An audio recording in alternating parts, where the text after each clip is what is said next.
कारण सर म्हणाले मी पालघर मधून आलेलो आहे आणि आपण गुजरातमधले. मग कसं जमलं, कुठे जमलं होतं? कॉलेजमध्ये. एक तर तेरे घर के सामने, अच्छा. दुसरं कॉलेजमध्ये. पूर्वीचं राजकारण आणि आत्ताचं त्यात सोशल मीडियाचा प्रभाव किती फरक पडला? सोशल मीडियाचा भरपूर प्रभाव झाला. वहिनींच्या तर बऱ्याच इच्छा तुम्ही पूर्ण केल्या असतील, पण एक विशेष त्यांची इच्छा होती की या विरारमध्ये एक सुंदर मंदिर व्हायला पाहिजे. किचन मध्ये आम्ही कधी डोकावत नाही, काय जे ताटात येईल ते खातो. बऱ्याचशा घरामध्ये गृहमंत्री या वाईफच असतात. तुमच्याकडे तसं आहे का? घरात चालते महिलांचं. तर महापौर पदासाठी ज्या वेळेला म्हणजे तुम्ही उभ्या राहिला असेल नगरसेविका पदासाठी, त्यावेळेला तो निर्णय कोणाचा होता? तुम्ही? लाडकी बहीण हे आता आता आले. जेवण क्वालिटी कोणत्याही माणसाने सांगावं, कोविडमध्ये एका माणसाला उपवाशी राहून दिलं नाही. आज मेडिकल पॅरामेडिकल जोडलं, तो polytechnic, engineering, MBA, MCA, pharmacy, applied arts, architecture, painting, drawing, सगळे कोर्सेस आणि नो डोनेशन. समाजांचं काम चांगलंच असते, ते मला अदरवाईज पण मदत करतात. आता पण एक मोठी मदत केली. नमस्कार, मी डॉक्टर निलेश साबळे आणि आज मला योग आला एका अत्यंत गोड अशा कपलला भेटण्याचा, असं मी म्हणेन. ही जोडी महाराष्ट्राला माहिती आहे, महाराष्ट्राच्या बाहेर सगळ्यांना माहिती आहे, जगभरात ही जोडी प्रसिद्ध आहे. पण आपण यांना आजपर्यंत समाजसेवेत, राजकारणात पाहिलेलं आहे, पण ह्या एका फॉर्मल गप्पांच्या कार्यक्रमात आज यांना आम्ही आमंत्रित केलेलं आहे. तर आपल्याबरोबर आहेत वसई विरारचे लोकनेते सन्माननीय हितेंद्रजी ठाकूर सर. मनापासून स्वागत सर. आणि त्यांच्या सौ सन्माननीय प्रवीणाजी ठाकूर मॅम, तुमचंही मनापासून स्वागत. आजपर्यंत खरं तर साहेबांना मी भेटलो आहे, 1-2 वेळा माझी भेट झाली होती, पण तुम्हाला पहिल्यांदा भेटण्याचा योग खरं तर आला. आणि मला तुमच्याकडून जाणून पण घ्यायच्यात बऱ्याचशा गोष्टी, ज्या घरातल्या असतील त्याही मी तुमच्याकडून जाणून घेणार आहे. पण मला हे जाणून घ्यायला आवडेल की तुमचं अरेंज मॅरेज की लव्ह मॅरेज? Love marriage. हां, कारण मला वाटलंच होतं. कारण सर म्हणाले मी पालघर मधून आलेलो आहे आणि आपण गुजरातमधले. मग कसं जमलं, कुठे जमलं होतं? कॉलेजमध्ये. अच्छा. एक तर तेरे घर के सामने, अच्छा. दुसरं कॉलेजमध्ये एकत्र. अच्छा. त्यामुळे घर लागून समोरासमोरच राहायचे आम्ही. अच्छा. आणि अशी लहानपणापासून एक दुसऱ्यांचा परिवार, एक दुसऱ्यांच्या घरी येणं जाणं हे सगळं होतंच. पण वहिनींना मी मगाशी फॉर्मल गप्पांमध्ये विचारताना तेव्हाही त्यांनी सांगितलं मला की राजकारण त्यांच्या घरातूनच होतं आणि आपणही इतकी वर्ष समाजकारण राजकारणामध्ये आहात, तर त्याचा किती फायदा झाला ही जोडी एकत्र येण्यात? नाही, जोडी एकत्र येण्यामध्ये ते नाही, ते राजकारण्यांचा विरोधच होता लग्नाला. म्हणजे माझेही काका आणि त्यांचेही काका दोघंही सरपंच. हो हो हो हो. ग्रामपंचायत मेंबर पासून ते नगरपालिकेमध्ये नगराध्यक्ष होईपर्यंत सगळे ते एकत्र. दोघंही नगराध्यक्ष होते, दोघंही सरपंच होते. राजकारणाचा वारसा तिकडून मिळाला, पण लग्नाकरता तिकडून म्हणजे सुरुवातीला विरोधच होता, पण नंतर लग्न झाल्यावर विषय संपतात तसं संपलं सगळं. आणि राजकारणामध्ये काकांमुळे म्हणजे लहानपणापासून म्हणजे माझं नाव हितेंद्र हे खरं तर त्यावेळचे गुजरातचे मुख्यमंत्री होते हितेंद्र देसाई. अच्छा. काका काँग्रेसी, त्यामुळे काकांना मुलगा लेट झाला म्हणून मला दत्तक सारखंच घेतलेलं. आणि तिकडे माझं नाव पण त्यांनी ठेवलं, त्यांच्या घरीच मोठा झाला. आणि पुढे माझे आई वडील एका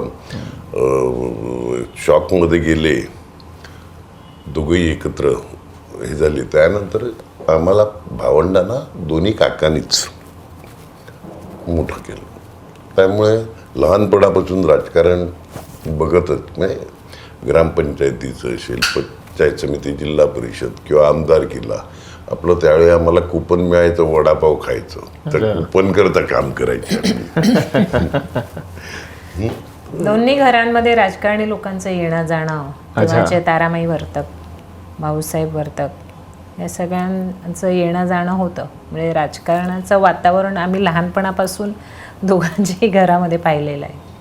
पण तुम्हाला काय वाटतं, इतकी वर्ष आपण या राजकारणात आहात, साधारण माझ्या थोड्याशा माहितीमध्ये 3 दशकांपेक्षा जास्त काळ आपण हे सगळं चालवत आहात, तर पूर्वीचं राजकारण आणि आत्ताचं त्यात सोशल मीडियाचा प्रभाव किती फरक पडला आहे?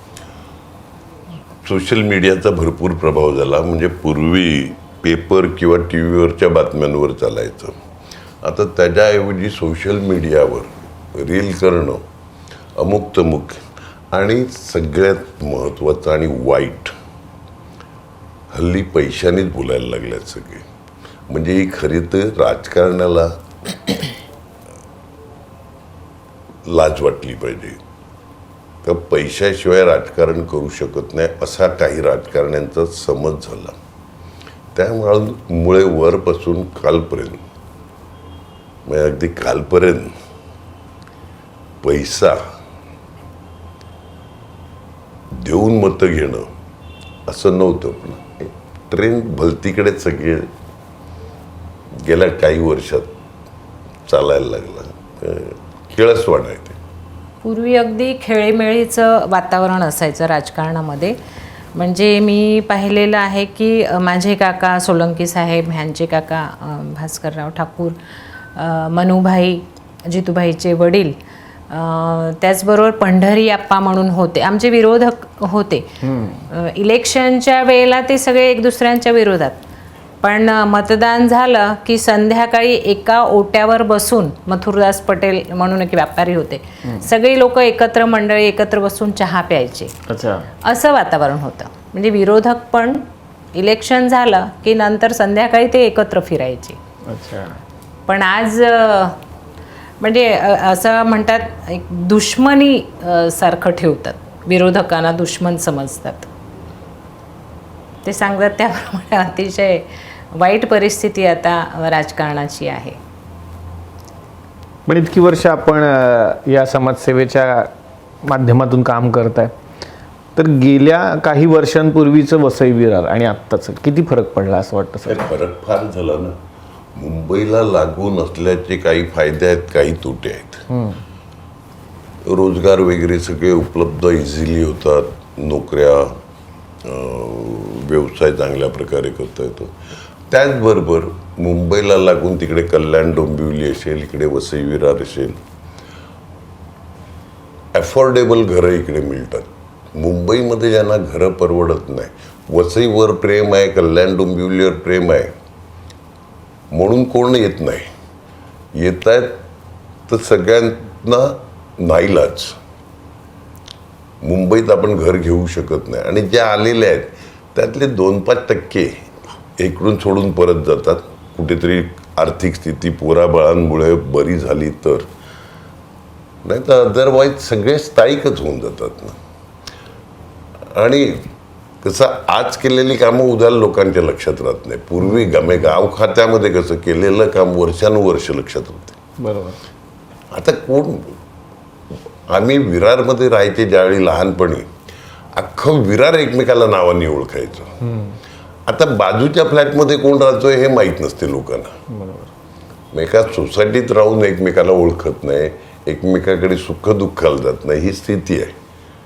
पूर्वी एखाद्या घरामध्ये लग्न असायचं म्हणजे कॅटरिंग बिटरिंगचे विषय नव्हते, त्यावेळी आजूबाजूच्या 10 महिला पापडपासून लोणच्यापासून सगळं करायला यायच्या.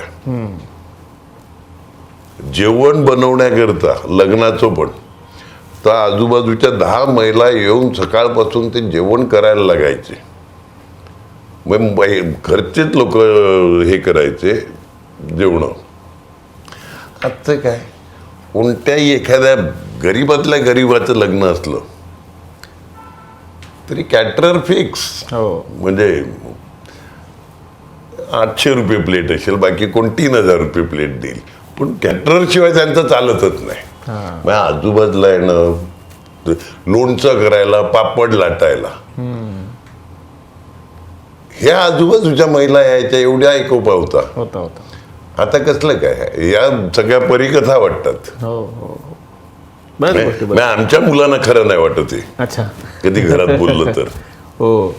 नाही, हल्ली तर ते सगळं ऑनलाईन मिळतंय, त्याच्यामुळे ते पापड वगैरे आता किती लोक बनवतात अजून सोनं नाही असं नाही. एखाद्याच्या घरी काही दुःखद प्रसंग घडला तरी आजूबाजूची लोक इतका आधार द्यायची. बरोबर. म्हणजे ते 12 दिवस त्यांना जेवण करायलाच लागायचं नाही. आजूबाजूची लोकच जेवण वगैरे नेऊन द्यायची आणि इतका आधार द्यायची, त्यांच्याबरोबर बसायचे दिवसभर. हे सगळे दिवस गेले आता. बरोबर. म्हणजे असं म्हणजे मी तर धार्मिक असल्यामुळे मला तर असं जाणवते की ह्या प्रकृतीमधला प्रेमच, सद्भाव वगैरे संपलेला आहे. एक दुसऱ्यांबद्दल जी भावना होती ती संपलेली आहे. मित्र मित्राचा राहिला नाही, नातेवाईक नातेवाईकाचा राहिला नाही, ही अवस्था झालेली आहे. नाही, बराच काळ बदलेल तशा गोष्टी बदलत गेल्या. मी परत एकदा घराकडेच येणार आहे आता, की वहिनींच्या तर बऱ्याच इच्छा तुम्ही पूर्ण केल्या असतील, पण एक विशेष त्यांची इच्छा होती की या विरारमध्ये एक सुंदर मंदिर व्हायला पाहिजे. आणि ते एक सुंदर मंदिर झालं आहे द्वारकाधीश, जे मी पाहून पण आलो, मगाशीच दर्शन पण घेऊन आलो. आणि प्रचंड गर्दी होती आणि खूप सुंदर तो परिसर आहे. तुम्ही पण नक्की भेट द्या या मंदिराला. खूप सुंदर परिसर आहे, निसर्गरम्य वातावरणात, आजूबाजूला फक्त डोंगर आहेत आणि मध्ये एक छानसं मंदिर आहे. काय सांगाल त्याबद्दल? तिची इच्छा 12 वर्ष तिने इच्छा म्हणजे प्रबळ होती का 12 वर्ष दागिने, सिल्कची साडी म्हणजे सिल्कचे कपडे, अच्छा, असं सगळं सोडलं, म्हणजे मंदिर होईपर्यंत घालणार नाही. 26 तारखेला पहिल्यांदा 12 वर्षात म्हणजे आमच्या घरातल्या लग्न कार्याला पण दागिने घातले नव्हते. अच्छा. तिची एक ती इच्छा होती आणि जबरदस्त इच्छा. आणि सगळ्यात महत्वाचं, ते मंदिर कोणीतरी बनवून घेतलंय, बनवलं नाही. अच्छा. बनवलं नाही. आज ज्या पद्धतीने लोक येतात किंवा ज्या पद्धतीने, तर मग ती मूर्ती काहीतरी वेगळंच, देऊळ बनलंय ते पण भव्य दिव्य. आणि ते कदाचित त्या देवाचीच इच्छा असेल का अशा प्रकारे जागा बदलायला लागल्या. कोविड, त्यानंतर राम मंदिरचं काम, ह्याच्यामुळे 12 वर्ष म्हणजे ॲक्च्युली ते मंदिर 3-4 वर्षात व्हायला पाहिजे होतं. पण यात सगळ्या अडचणी, एक पहिलं चालू केलेलं ते 1.5 वर्षात मी जाऊन बदललं, कारण नाही मला काय बरोबर वाटत नाही देऊळ. मी खरं तर देवळामध्ये लुडबुड कधी करत नाही. हिनेच मला नेलं आणि सांगितलं नाही चला न चला. म्हटलं मला कशाला नेते, मी काहीतरी चुकाच काढतो. म्हणजे तुम्ही पण आज बोलतात का परिसर चांगला आहे. खूप छान आहे, खूप छान. तर ती इच्छा होती ती पुरी. तशी तिने दुसऱ्या काही इच्छा काय तशा फार मोठ्या लहानसा नसतात तर ठीक आहे. बरोबर. फार मोठा त्रास दिला देवळात होती, तिची प्रबळ इच्छा होती. बाकी घरामध्ये किचनमध्ये आम्ही कधी डोकावत नाही. बरं. काय जे ताटात येईल ते खातो गपचूप. अच्छा. तिकडे आम्ही काय बोलत नाही. बाहेर आम्ही काय करतो तिकडे ते डोकावत नाही. अंडरस्टँडिंग बरी आहे. हां, अंडरस्टँडिंग ती महत्त्वाची असते, कारण बऱ्याचशा घरामध्ये गृहमंत्री ह्या वाईफच असतात. तुमच्याकडे तसं आहे का? घरात चालते महिलांचं. आणि गृहमंत्री काय, आता तर 2 नाती आहेत. हो, दादागिरी फुल असते. फुल दादागिरी, म्हणजे फुल महिलांचा तुमचा एक एकोपा झाला आणि महिला राज आहे घरात असं म्हणायला हरकत नाही. खरं तर तसं आमच्या घरामध्ये म्हणजे तसं 20-25 पोरं असतील. कोणत्याही वेळी बघितली तर आमची भावंड एवढी आहेत सगळी, सख्खी चुलत हे ते परिवार. अरे वा. का 20-25 पोरं असतातच लहान. आणि परत ते कोण कुठेही जाऊन जेवून येणार. बरोबर. मग काही गरज नाही का त्यांनी माझ्या नातीने माझ्या घरातच जेवलं पाहिजे. ती गेली कोणाकडे तरी तिकडेच जेवून येणार. त्या आल्या का त्या इकडे, कोणाची इच्छा झाली का कुठेही राहणार. अच्छा. मुक्काम पोस्ट. वा. का 2-4 जणी भेटल्या किंवा भेटले का एकत्र तिकडेच मुक्काम. वा. मग फक्त कोणतरी तिकडूनचा फोन करणारे आज इकडे राहतात, बस संपला विषय. अच्छा. बरं चाललंय. मी जितक्या वेळेला सरांविषयी ऐकलं, त्यांच्या मित्रांकडून ऐकतो बऱ्याचशा वेळेला, तर त्यांचा स्वभाव फार जॉली असा. म्हणजे सतत ते स्मित हास्य त्यांच्या चेहऱ्यावरती असतंच. आणि जसं ते मगाशी म्हटले, मी काहीतरी चूक काढीन किंवा मी काहीतरी खोड काढीन, तर तसा घरात स्वभाव आहे का एवढा खेळकर? नाही. म्हणजे हे खोडही नाही काढत. मी सांगितलं ते जेवण कशा कपड्याचे मला शौक नाही. ऍक्च्युअल त्यांचं जीवन इतकं सादगीवालं आहे, जेवणामध्ये म्हणा, राहण्यामध्ये म्हणा, त्याच्यामुळे आम्हाला कसला त्रास नाही. अतिशय म्हणजे त्यांच्यामुळे आम्ही पण सगळे एकदम सादगीवाले आहोत. माझी तिन्ही मुलं पण म्हणजे असं नाही की त्यांना गाडी पाहिजेच. उद्या रिक्षाने जावं लागलं तर रिक्षाने पण जातात. अच्छा. अगदी चालत जावं लागलं तर चालत पण जातात मुलं माझी. आणि जेवणाचे काय फार कोणाला शौक नाही. सगळेही घरात येऊनच जेवतात.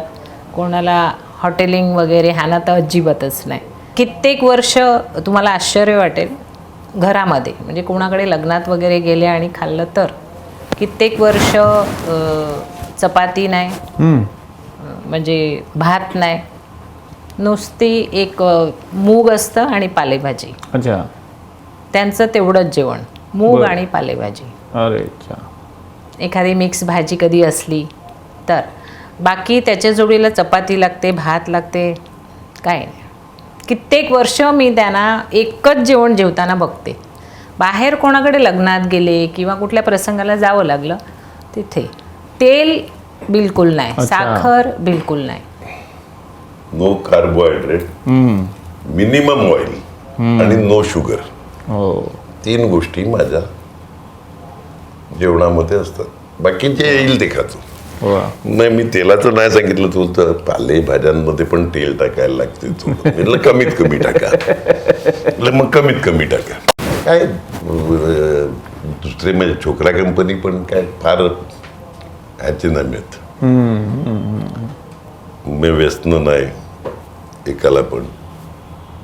सगळेच आमच्या घरात जेवढी मुलं आहेत कोणालाच काही हे नाही. त्यामुळे सगळं बरं चाललंय. वा वा.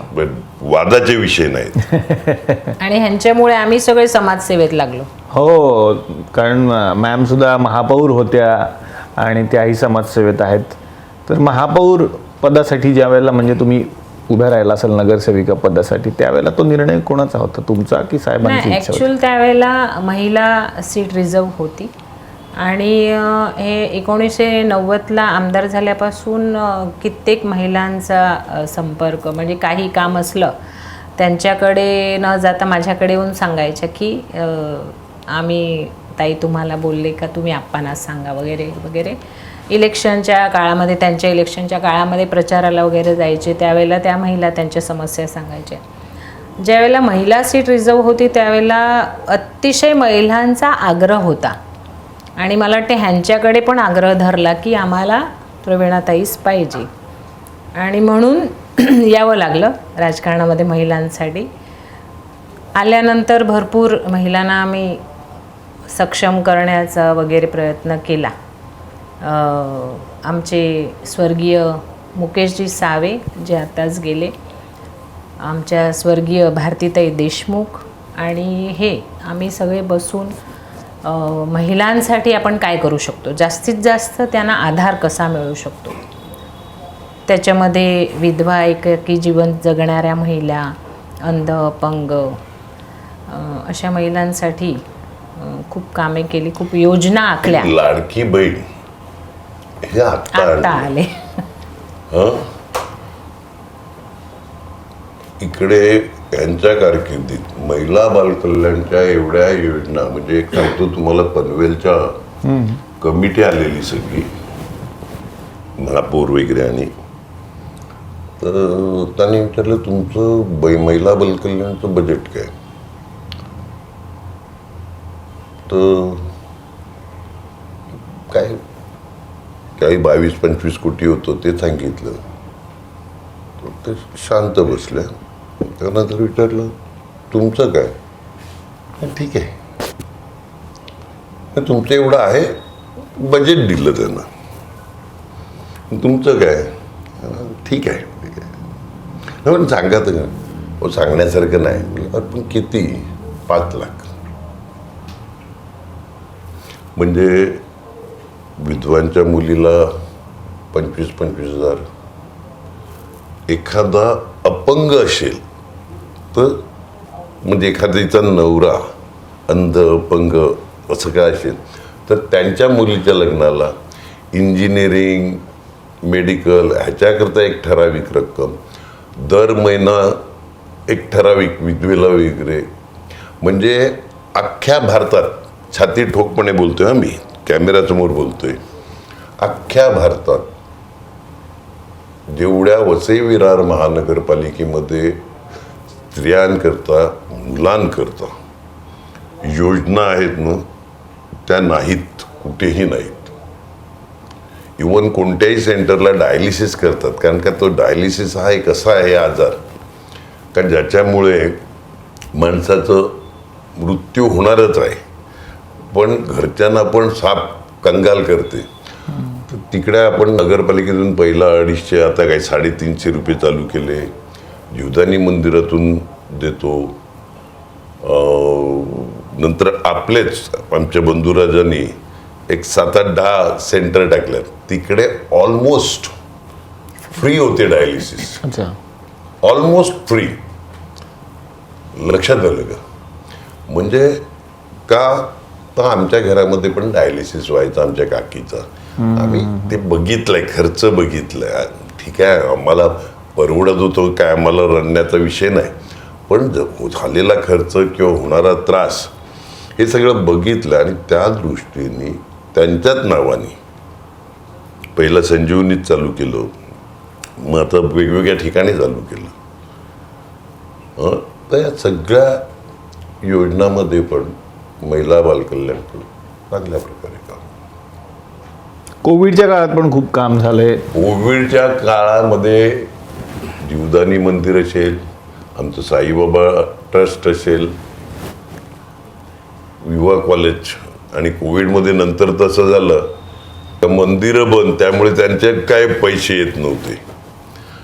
त्यावेळी कॉलेजनी पैसा द्यायचा, जीवदानी मंदिरच्या इन्फ्रास्ट्रक्चरमध्ये जेवणं बनवायची. आणखीन जो मागेल, अगदी वेगवेगळ्या पक्षाच्या लोकांनी लाख जेवणं दिवसाला जायची, लाख जेवणं. आणि जेवणं क्वालिटी. कोणत्याही माणसाने सांगावं कोविडमध्ये एका माणसाला उपवासी राहून दिलं नाही.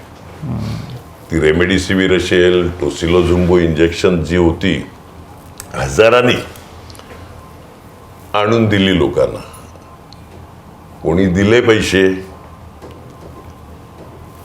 नाही दिले बऱ्याच जणांनी. आर्थिक स्थिती नाही. मग अगदी कल्याण डोंबिवलीहून येऊन घेऊन गेल्या ठाण्याहून लोक इंजेक्शन आमच्याकडून द्या. तर कोविडमध्ये भरपूर काम केलं. हे आपलं विलगीकरण केंद्र, कॉलेजच्या बिल्डिंग, मग तिकडे बाहेरून जे येतात त्यांना जे आयसोलेशनमध्ये हॉटेलमध्ये राहा किंवा हे करा, ते तर आपण कॉलेजमध्ये चालू केलेलं फ्री ऑफ कॉस्ट आहे. पण मग कुठेही त्या काळामध्ये कोणाकडूनही आणि हजारांनी इंजेक्शन गेली असती. अच्छा. लाखांनी तर रोजचं जेवण होतं. विरार, सोपारा, वसई, अगदी वेगवेगळे पक्षाचे कार्यकर्ते, सगळ्यांना एकच सांगितलं, बाबा तो न्या, तुम्ही वाटताय चांगलं आहे, आम्हीच केलं पाहिजे, पुण्यकार्य, फक्त खराब करू नका. नाही तर फुकट इकडून न्यायचा आणि कुठेतरी टाकून द्यायचं, कोणाच्या तरी पैशाचं आहे ते. बरोबर. एवढे एकच लोकांना सांगितलं. बाकी कित्येक पक्षाचे. इवन आता ज्यावेळी अतिवृष्टी झालेली या पावसात, हो हो हो, त्यावेळी परत महानगरपालिकेला जिकडे जेवणं जायची होती ती पण आम्हीच दिली महानगरपालिकेला. मग महानगरपालिकेने पण आमच्याकडे जेवण मागितलं, कारण बाबा तुम्ही जेवण द्या. आम्ही कुठे बनवणार, काय करणार, हे ते. जिकडे जिकडे पावसामध्ये पण जेवण, म्हणजे अगदी आत्ता पावसामध्ये सांगतो, त्यावेळी पण दिलं. त्यात बागे कुठे नाही राहिलो. वा वा. तर खूप छान गप्पा सुरू आहेत, पण वहिनींना पुढच्या एका कार्यक्रमाला जायचं असल्या कारणामुळे आपण त्यांना आत्तापुरतं सोडूया. पण थँक्यू सो मच, तुम्ही आम्हाला हा वेळ दिला त्याबद्दल, आणि खूप खूप शुभेच्छा. थँक्यू.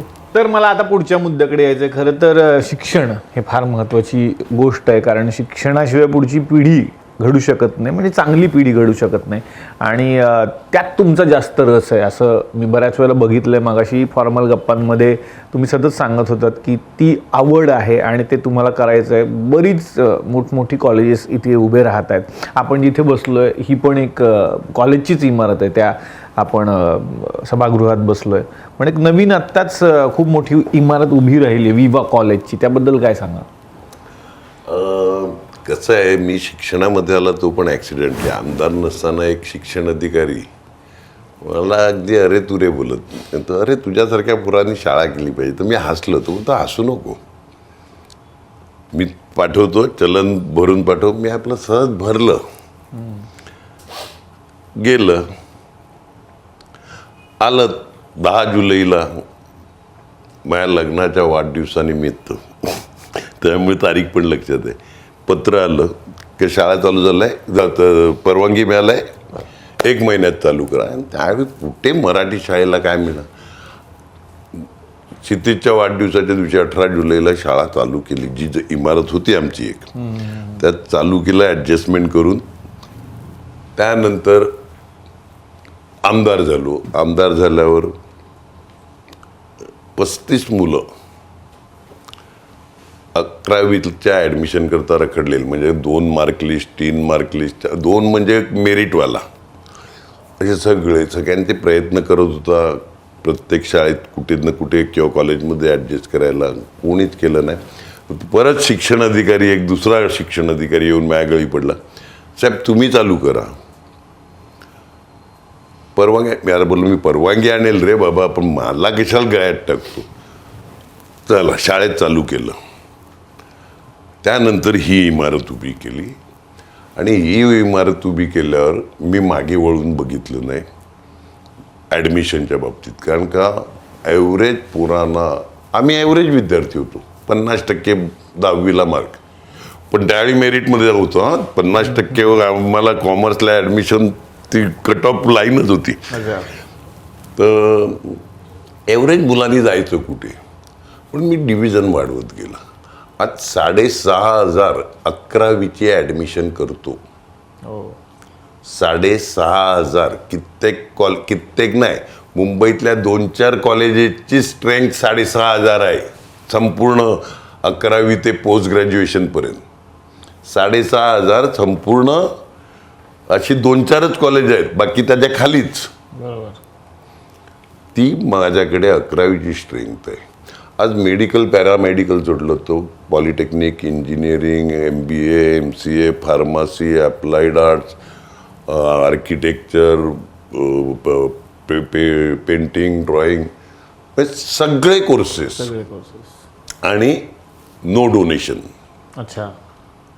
कोणत्याही कितीही डिमांडमध्ये कोर्स असला तरी डोनेशन नावाची वस्तू नाही. आणखीन परत फी माफीचं पण अनएडेड कॉलेजेस आहेत सगळी. हो.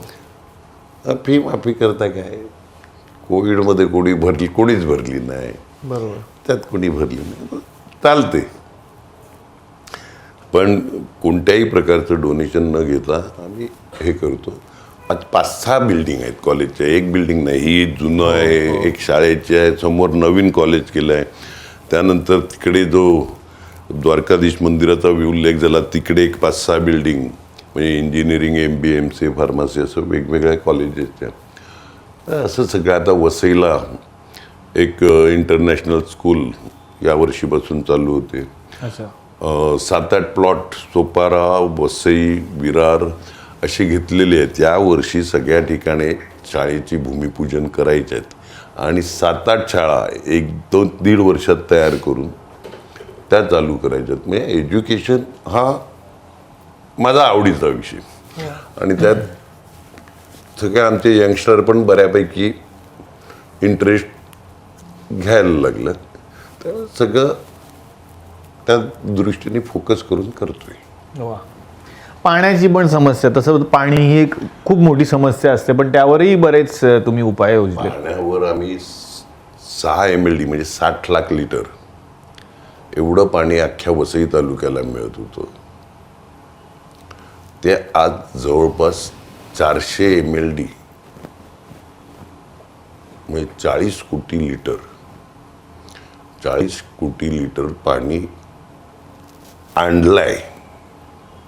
म्हणजे 400 MLD पाणी आणलंय. आणि 3 खोलचापाडा 1, खोलचापाडा 2 आणि दुसरं 1 असं मिळून 3 धरणं आम्ही कॉर्पोरेशनच्या पैशांनी बनवतोय. म्हणजे बनवणार इरिगेशन डिपार्टमेंट, पैसे द्यायचे कॉर्पोरेशनची. असे 3 अडकलेले प्रोजेक्टला, एकाला 160 कोटी दिले, एकाला काय 25 कोटी दिले, एकाला आता त्याचा जो खर्च येईल तो म्हणजे भविष्यामध्ये म्हणजे असं बोललं पण जाते का युद्ध होईल तर पाण्याकरता होईल. तर भविष्यामध्ये वसई विरारवाल्यांना पाणी पुरं पडण्याकरता म्हणजे आलं पाणी ते आलं, आणखीन जवळपास एवढंच पाणी नवीन होणाऱ्या धरणातून आपल्याला भविष्यात वसईवाल्यांना मिळू शकेल. आम्ही असू नसू पण रेकॉर्डवर नक्की हे आहे का आमच्या कारकिर्दीत ते पाणी आणलं आणि येणारं पण आमच्या कारकिर्दीत पास करून घेतल्यात, त्याचे पैसे भरल्यात. म्हणजे नुसतं डॅम हे करण्याकरता 160 कोटीचा एक चेक दिलेला, लक्षात आलं का? करून ठेवलंय. समाधान फाउंडेशनच्या माध्यमातून पण बरंच काम होत असतं. अगदी पूर आला, आम्ही जे जेवणाचं डब्याचं जेवणाचं वगैरे बोललो त्यावेळी मी जीवदानी मंदिर बोललो, हे बोललो, साईबाबा मंदिर आमचं बोललो, विवा चॅरिटेबल ट्रस्ट, समाधान फाउंडेशन असेल, इवन गुरुद्वारा, या सगळ्यांचं सहकार्य आपण घेतलं ना. काही जणांनी डिस्ट्रीब्युशन करण्याकरता केलं, कोणी बनवण्याकरता केलं, कोणी खर्च केलं, असं या सगळ्या मंडळींनी केलं. समाधानचं काम चांगलंच असते, ते मला अदरवाईज पण मदत करतात. आता पण एक मोठी मदत केली.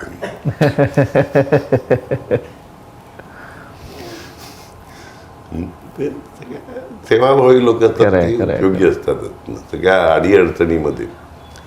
मी रेल्वेचं काय कधी हे झालं तरी सगळेजण धावणार, अमुक झालं तरी धावणार. मदत महत्वाची. खरं आहे. त्याच्या बाबतीत काय वसई विरारमध्ये तुमच्या नजरेतून तर अनेक गोष्टी उभ्या राहत आहेत, पण भविष्यात अजून काय जनतेला मिळणार आहे बघायला?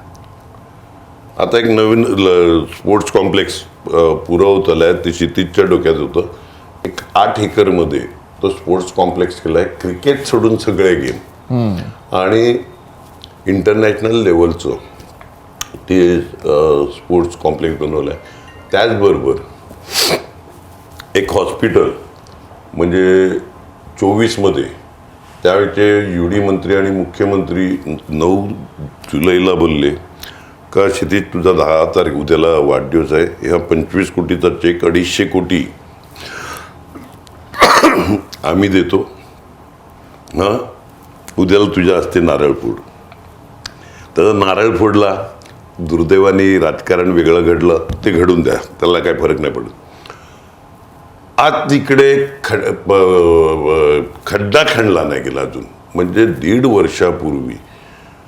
हे दुर्दैव आहे राजकारणातलं, कारण 1.5 वर्षापूर्वी आम्ही पास करून घेतलेले म्हणजे अख्खा रिंग रोड असेल विरारचा, 40 मीटरचा रिंग रोड, 4ही highway to Arnala to Sopara म्हणजे निर्मळ, वालिव सातिवली फाटा टू वसई, नायगाव फाटा ते वसई, परत रिंग रोड मधले दुसरे 2 रस्ते, वालिव गोखिरा तो रस्ता, असे हे सगळे रस्ते पास केलेले. दुर्दैवाने आत्तापर्यंत 1.5 वर्षात एकाचं टेंडर नाही निघालं. 5 रेल्वे उड्डाण पूल आणि अगोदर 12 होते, ते नंतर आम्ही मोठे करून 7 केले, 12ची संख्या 7 वर केली. हे सगळं पास आहे. आणि ह्याच्यापेक्षा महत्त्वाचं, सगळ्यात महत्त्वाचं का भाईंदर टू इकडे आमच्या मागे कॉलेजच्या समोरच एक ग्लोबल सिटी म्हणून हे आहे, तिथपर्यंतची ही मेट्रो ट्रेन म्हणजे भाईंदर खाडीपुलावर ब्रिज वाहनांकरता आणि त्याच्यावर मेट्रो, असं डबल पर्पजनी हे सगळं पास केलेलं आहे. रेडीमेड तयार आहे. ही जी अगोदर कामं सांगितली ती 7,200 कोटीची आहेत. आत्ता जे काय निवडून आलं त्यांनी किमान टेंडर तर काढायला लावा. माझ्याकडे कागद आहेत, तुम्हाला मी नंतर दाखवतो, सगळे ह्याच्या ज्या पास झालेल्या त्याचे. त्यावेळीचे युडी मंत्री मुख्यमंत्री तेच MMRDAचे पण प्रमुख असतात. तर त्यांचे आणखीन मुखर्जी साहेब, संजय मुखर्जी MMRDA कमिशनर, या दोघांचं ते सगळं लिहिलंय. कोणत्या ठराव म्हणजे कोणत्या क्रमांकाच्या मीटिंगमध्ये कोणत्या ठरावाने हे पास झालं आहे एवढं डिटेल आहे. खाली त्या दोघांचेही म्हणजे MMRDA कमिशनर आणि CM UD मिनी खातं पण त्यांच्याकडेच आहे. ते एवढं सगळं करून ठेवलेलं आहे. मला कळत नाही का करत नाही, पुढे सरकत का नाही. धन्य. पण तुमच्या माध्यमातून पण रील करायला एक्सपर्ट आहेत हा सगळे. रील बरे करतात. खरंय खरंय खरंय. पण तुम्हाला रील बघायला आवडतात? एक वेगळाच प्रश्न. मी सोशल मीडियावर मिळतच नाही. मी व्हॉट्सअपवर नाही मिळत. मी याच्यावर लाईव्ह कशात नाही. अच्छा. सकाळी जेवले का, नाश्ता केला का, दुपारी जेवले का, रात्री झोपले का. अरे ना झोपले का ना, तुला काय करायचं आहे बाबा. बरं, सोमवारी शंकर येतो, मंगळवारी गणपती बाप्पा, बुधवारी आणि कोण, गुरुवारी त्यात नंतर परत कोणतरी शाणा सनी लिओन पाठवतोय. एवढूशा घरामध्ये सगळे सुखासमाधानाने राहतात. त्याच्यामुळे आपण न राहिलं बघितलेलं बरं. त्यामुळे मी ते सोशल मीडियावर नाही. कुणाला मला करायच्या SMS योग्य असेल त्याला मी लगेच उत्तर देतो. म्हणजे काही SMS वर नवीन वर्षाच्या, गणपतीच्या, दिवाळीच्या शुभेच्छा आल्या त्याला पण मी उत्तर देतो. पण ते जेवले का ना झोपले का ह्याचा उत्तर कोणी द्यायचं. त्याच्यामुळे त्याच्यापेक्षा जास्त कन्फ्युजन वाढतं. आणि हल्ली तेही कळतं वाचलाय समोरच्यानी, रिप्लाय देत नाहीये. ते कन्फ्युजन वाढायला लागतं परत परत आपलं. मी सोशल मीडियावर कुठे येत नाही. पण मनोरंजन क्षेत्रातलं काय आवडतं, काय बघायला आवडतं? सकाळी बातम्या टीव्हीवर. कित्येक वर्षात पिक्चर बघितला नाही. अच्छा. सकाळी बातम्या. आता गेलो घरी का मस्त मराठी सिरियल, संपला विषय. कुठली बघतात तरी? आवडीची कुठली? कोणतीही विचारा, तुम्हाला खात्रीपूर्वक सांगतो का तुमच्यापेक्षा जास्त माहिती मी देईल मराठी चॅनलचं. 1202 1204 जी मराठी टाटा स्कायवर. 1202 कलर्स, 1208 स्टार प्रवाह, 1213 ती साऊथची कोणती सन मराठी सन. एवढे बापरे सांगितले चॅनल. हे तर मी तिकडे कामं करून पण मला माहित नाही. म्हणजे एवढं माझ्या लक्षात नाही राहत. पण त्यांना ते माहिती बरोबर आहे. हो.